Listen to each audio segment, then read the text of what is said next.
हे भाई, अगर मेरी प्रार्थना समझ पा रहे हो तो समझ लो। कातव कांता, जिसे तुम अपनी स्त्री समझ रहे हो, पत्नी समझ रहे हो, पीछे कौन थी, आगे कौन रूप में जाएगी। वर्तमान में वो जीव स्त्री शरीर प्रारब्ध के अनुसार प्राप्त करके तुम्हारे कर्म के भोग के लिए उपस्थित है। वो अब उसे तुमने अपनी पत्नी मानकर गाढ़ आसक्ति कर ली तो नवीन दुर्गति तैयार हो गई। कौन है वो तुम्हारी, जानते हो? नहीं परिचय, कुछ वर्षों का परिचय और इसे सत्य मान लिया। और जहां वो परिवर्तन नाशवान दृश्य जगत का एक दृश्य शरीर परिवर्तित हुआ, नाशवान शरीर का परिवर्तन प्रतिपल हो रहा है, तुम समझ नहीं पा रहे, पर समझा तब जाता है जब वो मृत्यु को प्राप्त होने का समय आता है। तब समझ तुम्हारी किसी काम की नहीं रहती। मन पछतई है अवसर बीते। शुद्ध बनितादि जान स्वार्थ रत ना करो नेह सभी थे। स्नेह मत करो, स्नेह प्रभु से करो, प्रभु का भाव रख कर करो। कहने की कास्तव तनया, ये जो तुम्हारे पुत्र रूप में आया है, ये कौन है जानते हो? तुम्हारे कर्म का भोग भोगाने के लिए वही भगवद अंश आया है। ये कुछ समय के लिए आया है। शुभ कर्म तो वो सुख प्रदान करेगा, अशुभ कर्म तो दुख प्रदान करेगा, लेकिन वो तुम्हारा नहीं है। आप उसका परिचय नहीं जानते जो पुत्र रूप में आया हुआ है। स्थिरमति रेतन मृति मनुगणया, तुम्हारी बुद्धि स्थिर नहीं है, इसीलिए तुम समझ नहीं पा रहे कि गणना नहीं कर पा रहे हो कि तुम्हारी एक एक श्वास व्यर्थ में नष्ट हो रही है। आखिरी श्वास अहा किमद्य ना पश्यसि मरणम, क्या तुम देख नहीं पा रहे हो कि तुम्हारी श्वासें कम हो रही है, तुम मृत्यु की तरफ जा रहे हो। तुम्हारा शरीर कभी भी अचानक छूट सकता है।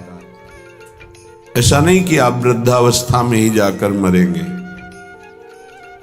तो पर वृंदावन मिहि शरणम, फिर भी तुम वृंदावन का आश्रय वास स्वीकार नहीं करते, सत्संग का अनुसरण नहीं करते, आचरण में नहीं उतारते, निरंतर नाम जप नहीं करते, तो किस भूल में तुम पड़े हो? तुम्हारे पास पत्नी है, पुत्र है, संपत्ति है, इस भूल में? ये तुम्हारी नहीं है।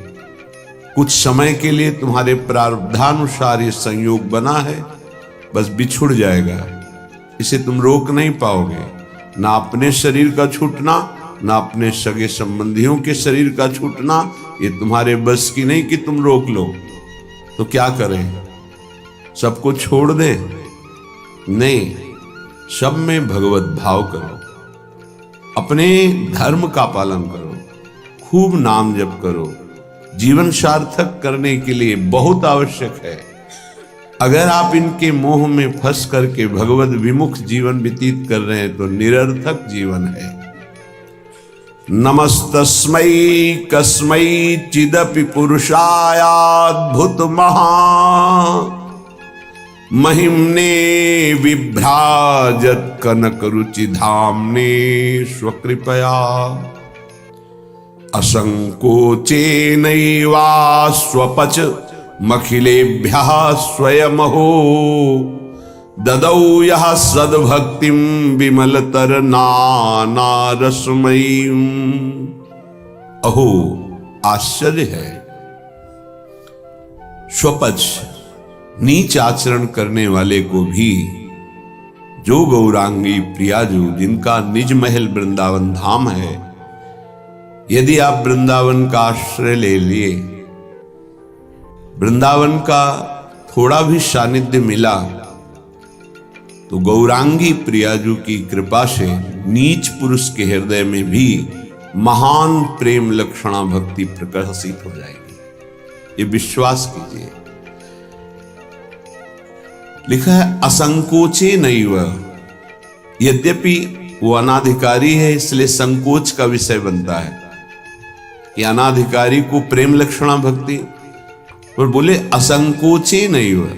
कभी इस बात का सोच ही नहीं होता हमारे प्रियाजू को कि बहुत नीच आचरण वाला है, बहुत करुणामयी है, उन्हीं की करुणा का भरोसा नहीं। हम सब इसी पंक्ति में खड़े हैं, नीच आचरण वाले। इसलिए कह रहा हूं कि मना स्थितियों को देखो, अपने मना स्थिति को बचपन से लेकर अभी तक उस मन को ही देख रहे हैं। वासना की परत जमा है। एक बार सोहनी लगी, पोछा लगा तो लगा पवित्र हो गया, दोबारा फिर लगा तो फिर वैसे ही कूड़ा, हजारों बार लगने पर वो कूड़ा ही कूड़ा। पता ही कितने जन्मों का कूड़ा जमा है। आप लोग 4 दिन भजन करके चाहते हो कि हमारी कामना की पूर्ति हो जाए। मैं ऐसा, यहां संतों को पूरा जीवन हो जाता है, फिर भी अनुभव होता है मौसम कौन कुटिल खल कामी। सच्चाई की बात कह रहा हूं। फिर भी अनुभव होता है, जिन मुंह को तन दियो ताको ना भजन कियो, ऐसो नमक हरामी। मालिक का नमक खा रहे हैं, चिंतन विषयों का हो रहा है। दगाबाज, धोखेबाज, छलिया, वो हम हैं, अपने हैं। प्रभु के अंश हैं। प्रभु ने कृपा करके मनुष्य शरीर दिया, सत्संग दिया, भगवत मार्ग दिया, फिर भी वही दगाबाजी, वही छल, वही कपट। क्या दगाबाजी? भगवत आश्रय छोड़कर किसी वस्तु, व्यक्ति, स्थान, पद, धन आदि का आश्रय ले लेना, ये दगाबाजी है। अपने प्रति दगाबाजी। जिनकी कृपा से हमारा स्वरूप पोषण, शरीर पोषण, भाव पोषण हो रहा है, हम उनकी तरफ देख ही नहीं पा रहे, अपराध पर अपराध करते जाते हैं। उनके देखते हुए उनकी खिलाफत करते हैं। ये नमक हरामीपना नहीं तो और क्या है। बड़े महापुरुषों के वचन हैं, श्री सूरदास जी महाराज, ऐसो नोन हरामी, नमक हरामी। चांडाल पर्यंत संकोच का त्याग करके नीच आचरण करने वाले को भी प्रेम लक्षणा भक्ति प्रदान करने वाले कौन? ये वृंदावन भूमि जिनकी है, गौरांगी प्रिया जी। ददौ यह सदभक्तिम विमलतर नाना रसमयीम, अद्भुत रस प्रदान करने वाली, नाना प्रकार के भाव रस। कभी अमुक लीला, कभी अमुक लीला, कभी अमुक लीला, कभी अमुक भाव भंगियां, इसमें उपासक डूबा रहता है। सदभक्तिम रसमयीम विमलतर, किंचन मात्र मल की गंध भी नहीं। मल कामना, कामना ही मल है। बार बार भोगों की कामना ये मल है। यही भगवत साक्षात्कार नहीं होने। भक्ति तो है लेकिन मल युक्त है। भक्ति तो है लेकिन व्यभिचारिणी है, अव्यभिचारिणी, विमलतर, रसमयी। ये प्रिया जो प्रदान करती है। महिमने विभ्राजत कनक रुचि धाम ने स्वकृपया, जो अपने स्वधाम में विराजमान वृंदावन में जिनकी कनक कांति है, 7 कुंभ तनु गोरी, वो प्रिया जो असंकोचे नैवा स्वपच मखिलेभ्या स्वयं हो, स्वयं करुणा करके अपनी तरफ से नीच अधम चांडाल तक को जो धाम का आश्रय ले लेता है, महान विमल रसमयी प्रेम लक्षणा भक्ति प्रदान करती है। ये बड़ी दुर्लभ बात है। यस्मिन् प्रविशेन मनोपि महताम का तत्र वार्ता पुनः शास्त्राणाम ज्ञपितंच यद भागवता भंग्यैव भक्तोद्धवे तद वृंदावन मुन्मदेन रसिक द्वंदेन केनाप्यहो नित्य क्रीडतया गृहीत मिह के विद्युर्न गौराश्रया। महाप्रेम की अथाह समुद्र, ना कोई शास्त्र इनको जानता है और ना शास्त्रज्ञ और ना कोई ब्रह्म ऋषि। किनको? गौरांगी प्रिया जी को। ये महाप्रेम समुद्र वृंदावन की रज और रसिक, इन्हीं से परिचय मिलता है। चाहे जितने शास्त्र पढ़ लो, हमारे प्रियाजू के विषय में नहीं जान पाओगे। लालजू के विषय में तो वो भी वो जना दे तो शास्त्र पढ़ने से नहीं जान पाओगे। सोई जाने जी देव जनाई। देखो, भगवान श्री कृष्ण ने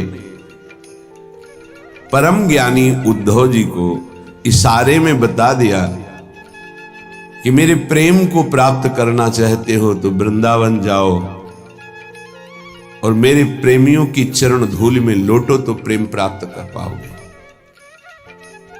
अहो, ऐसा रसोन्माद वृंदावन प्रकट करता है कि युगल किशोर के सिवा और कुछ नहीं रह जाता चित्त में। धन्य है वो महापुरुष जिनके चित्त में युगल किशोर के सिवा और कोई नहीं। तो हम ये आपको निगूढ़ तत्व बता रहे हैं। गौराश्रय, गौरांगी प्रियाजू के आश्रय के बिना तुम प्रियाजू को नहीं जान सकते, प्रेम को नहीं जान सकते, वृंदावन को नहीं जान सकते, इस महासमुद्र प्रेममयी लीलाओं को नहीं जान सकते। चाहे शास्त्र पढ़ लो, चाहे ब्रह्म ऋषियों का संग कर लो, या चाहे जितनी बड़ी साधना कर लो, उद्धव से ज्यादा कोई ज्ञानी नहीं होगा। वो कह रहे कि वासुदेव ने इशारे से उद्धव को बता दिया कि परम पावन वृंदावन की भूमि में प्रेमियों के संग में ही प्रेम प्रकाशित होता है, विशुद्ध प्रेम।